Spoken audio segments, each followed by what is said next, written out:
আমার তৃতীয় যে এজেন্ডা ছিল বোটলনেক। বোটলনেকের সাথে সবাই আমরা কম বেশি সম্পর্কিত বা সবাই জানি বুঝি, তবে আপনাদের যে ধারণাটা আছে আমি আরেকটু ক্লিয়ার করে দিচ্ছি। Garments industry, the lowest output area in the production line is called bottleneck. Bottleneck means the lowest capacity of one or more operation in the production line. That region is lowest production productivity and lowest profit. এটা হচ্ছে একটা bottleneck চিত্র। আসলে এই বোতল থেকে bottleneckটা চলে এসেছে, কারণ আমি যদি এইখানে এই বোতলের এটা কল্পনা করি, বোতলের পিছন নিচের তলানিটা আমি কেটে দিলাম, এইখান দিয়ে যদি আমি পানি ছেড়ে দিই বা পানি এখান দিয়ে পুশ করি, এখানে সিপিউটা অর্থাৎ এই মুখটা যদি খুলে দিই, সেক্ষেত্রে কিন্তু আমার যে পরিমাণ পানিটা ঢুকবে কিন্তু সেই পরিমাণ পানিটা কিন্তু বোতলের মুখ দিয়ে বের হবে না, কিন্তু আমার পানি ঢুকছে বেশি কিন্তু বের হচ্ছে কম। এটাই হচ্ছে বোটলনেক। এইখান থেকে এটার নামকরণ করা। চলুন আমরা এটা বাংলা বিশ্লেষণ করি। এটা কি দাঁড়ায়? গার্মেন্টস শিল্প উৎপাদন লাইনের সর্বনিম্ন আউটপুট এলাকাকে বোটলনেক বলা হয়। বোটলনেক মানে উৎপাদন লাইনে এক বা একাধিক অপারেশনের সর্বনিম্ন ক্ষমতা, যার কারণ হলো সর্বনিম্ন উৎপাদনশীলতা এবং সর্বনিম্ন লাভ। নাম্বার 4 যেটা ছিল কাইজেন, কন্টিনিউয়াস ইমপ্রুভমেন্ট। এই কাইজেনটা কিন্তু খুবই গুরুত্বপূর্ণ একটা বিষয়।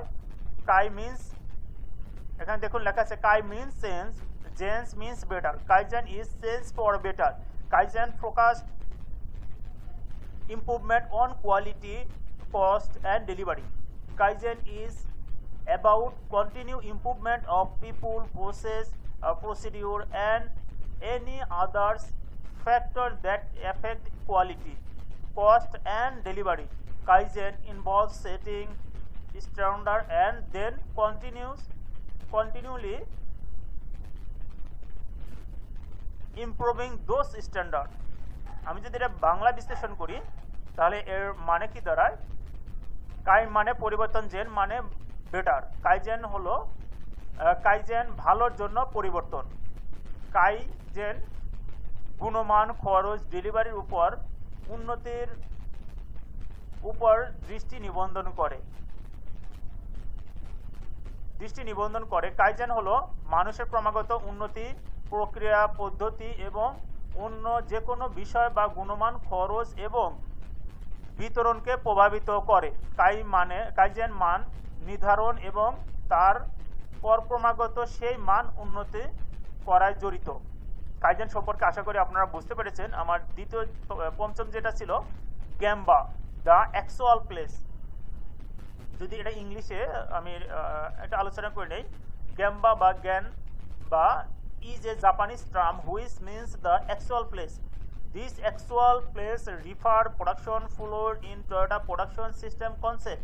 Gemba is go to actual place and spend time on the place where real action occur and by first person observation and by talk with plant floor employee.